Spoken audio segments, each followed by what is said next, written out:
Fecal microbiota transplantation for primary Clostridioides difficile infection. Clostridioides difficile is a gram-positive anaerobic spore-forming pathogen of both humans and animals. It is the most common identifiable infection agent of nosocomial antibiotic-associated diarrhea.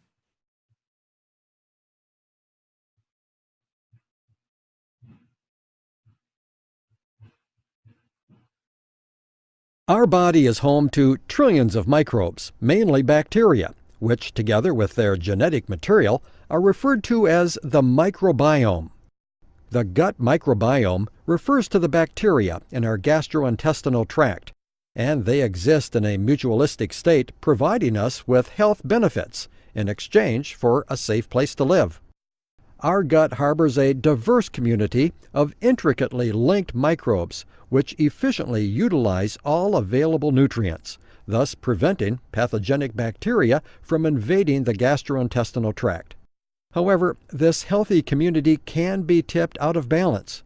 In some patients with diarrhea, there is a harmful shift in the microbial community, referred to as dysbiosis, which results in loss of beneficial bacteria.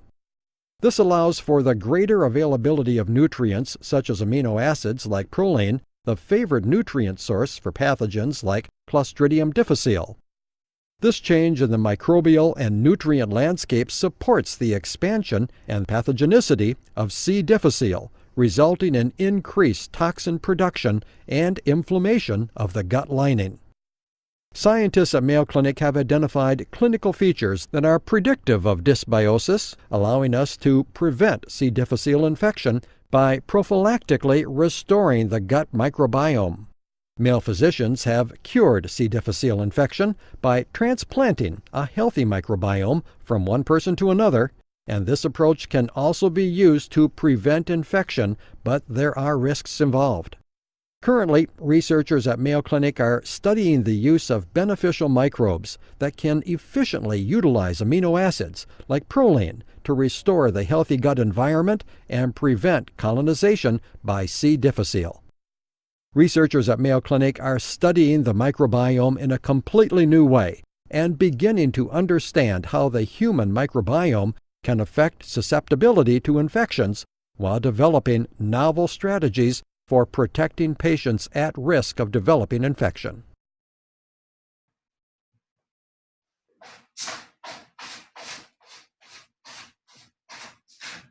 What is a fecal microbial transplantation? When the numbers of healthy bacteria decrease, often because of antibiotic use, harmful Clostridium difficile bacteria may proliferate and cause diarrhea. Stool transplantation is used for difficult-to-treat or recurrent 3 or more episodes Clostridium difficile infection. Transplanting stool from healthy donors restores the balance of healthy bacteria and helps clear infection.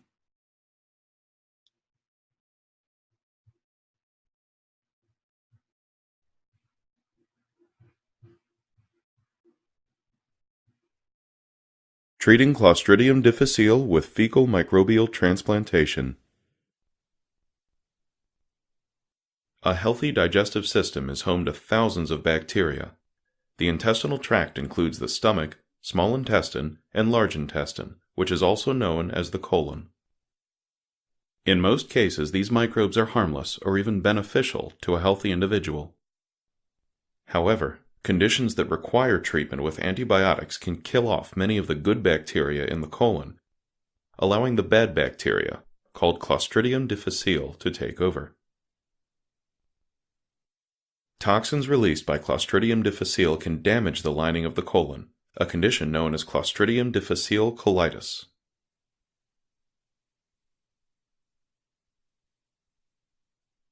Clostridium difficile infection can lead to life-threatening complications, such as toxic megacolon, where the colon becomes dangerously enlarged.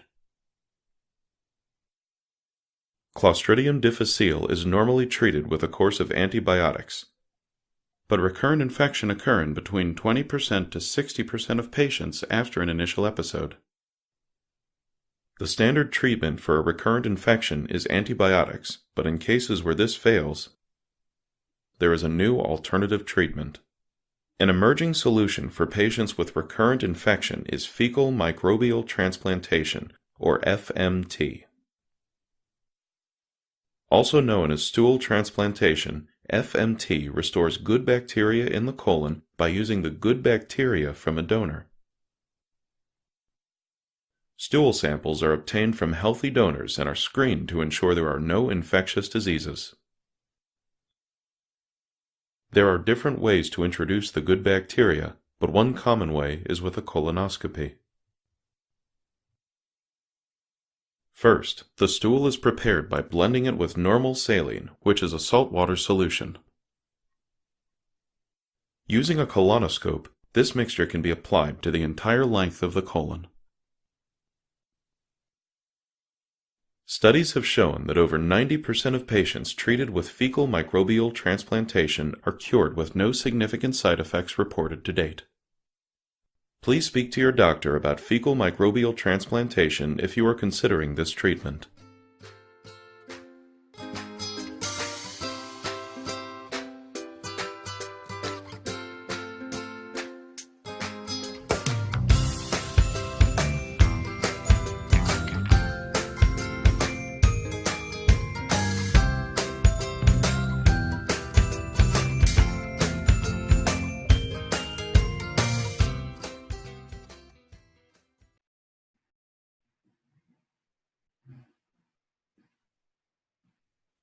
Pros and cons. Pros. Rapidly and effectively reconstruct patient's original microbiota composition to its baseline. Cons. Donor selection, colonization resistance, and unrelated pathogenesis.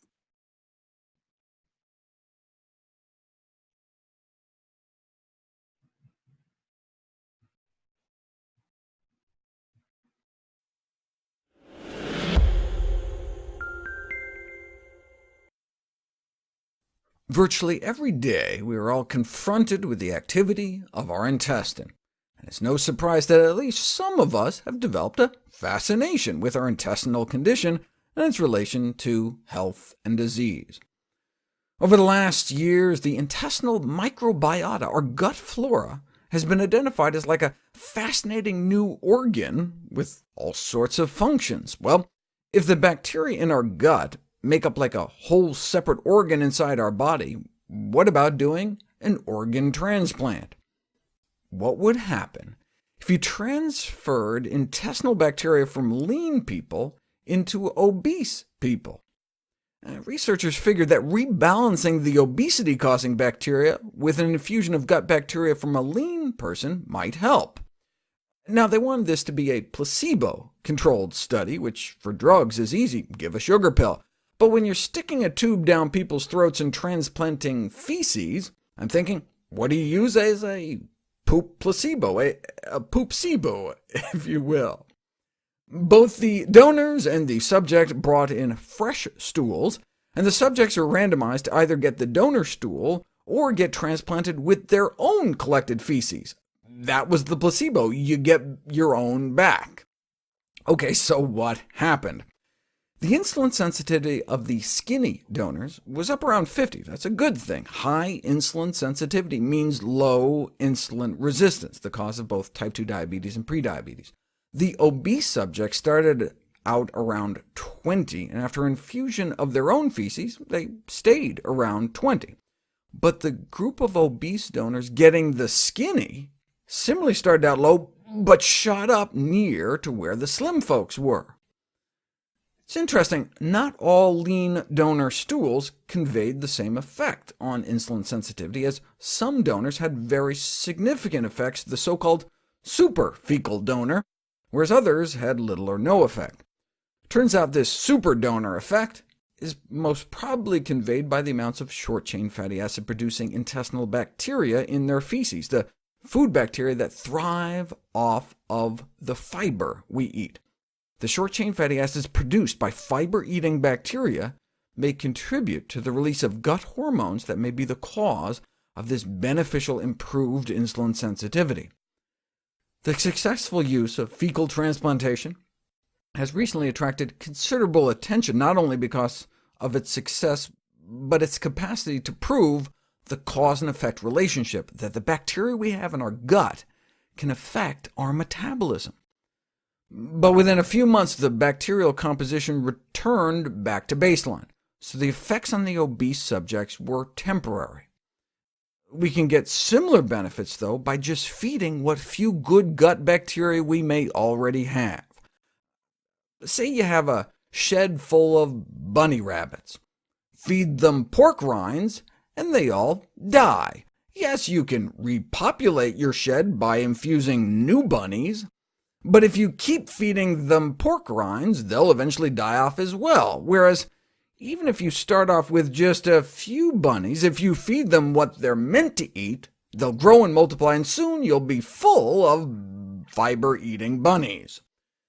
Fecal transplants and probiotics are only temporary fixes if we keep putting the wrong fuel into our gut. But by feeding prebiotics, such as fiber, which means increasing whole plant food consumption, we may select for and foster the growth of our own good bacteria. However, such effects may abate once the high-fiber intake ceases. Therefore, our dietary habits should include a continuous consumption of large quantities of high-fiber foods to improve our health. And if we don't, we may be starving our microbial self.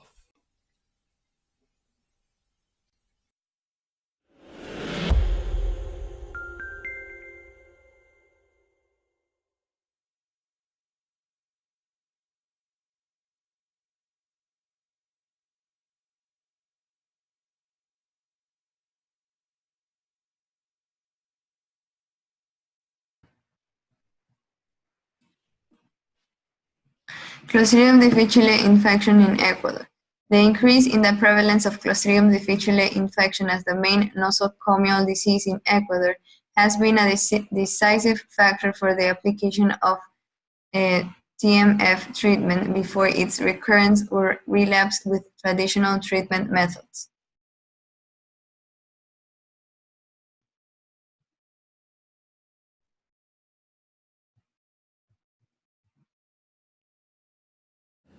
Every year, 2 million U.S. patients are stricken with a healthcare-associated infection, and 99,000 of them die.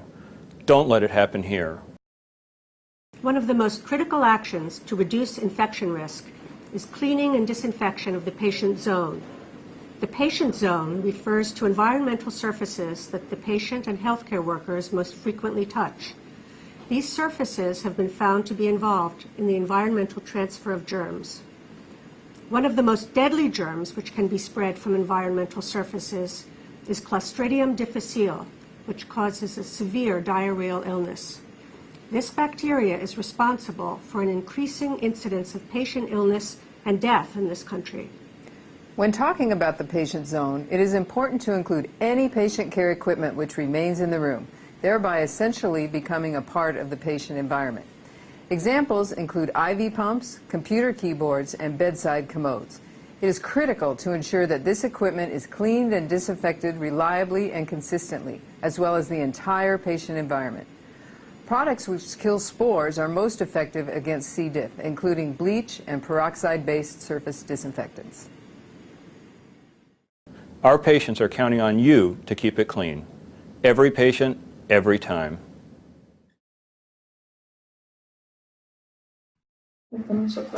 In conclusion, first, a stool is harvested from a healthy donor. Then, the fecal sample is transplanted into the intestines of the patient with Clostridium difficile infection.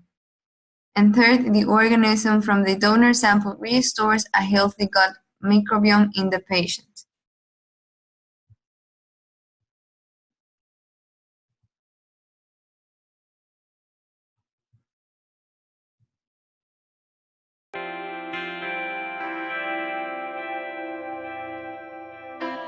Of the 100 trillion individual bacteria that occupy a healthy human body, over 400 different species inhabit our digestive tracts. Most perform essential tasks like digesting food, synthesizing certain vitamins, and forming barriers against disease-causing bacteria.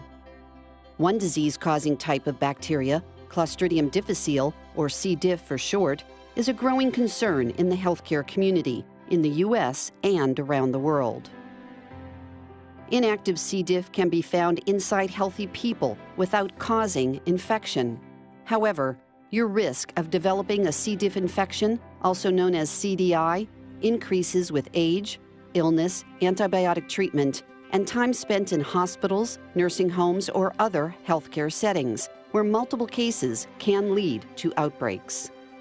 In healthcare settings, C. diff spores are extremely difficult to eliminate because they can survive routine environmental cleaning with soap and water, as well as hand sanitation.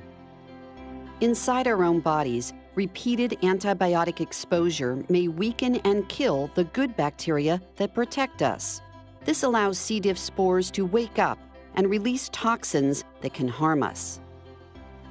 The symptoms of C. diff infection range from mild diarrhea and fever to progressively more serious and potentially life-threatening illnesses.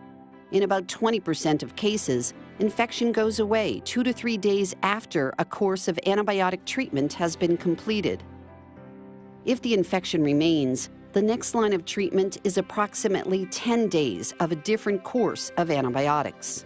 For high-risk patients who are immune-compromised or spend time in healthcare settings, the disease can recur and spread to others. In such cases, routine treatments may not be enough. There currently are no approved vaccines or antibiotics available to prevent C. diff infection. The U.S. Centers for Disease Control and Prevention has raised the C. diff threat level to urgent. Every year, more than 500,000 Americans are infected, and more than 14,000 die from C. diff infection. Researchers in Canada, Europe, Asia, and the Pacific region are seeing increasing rates of infection and raising similar concerns. New, highly infectious, antibiotic-resistant C. diff bacteria are emerging. Global public health officials believe that the increased incidence and severity of C. diff they're seeing may come from these new and more challenging strains.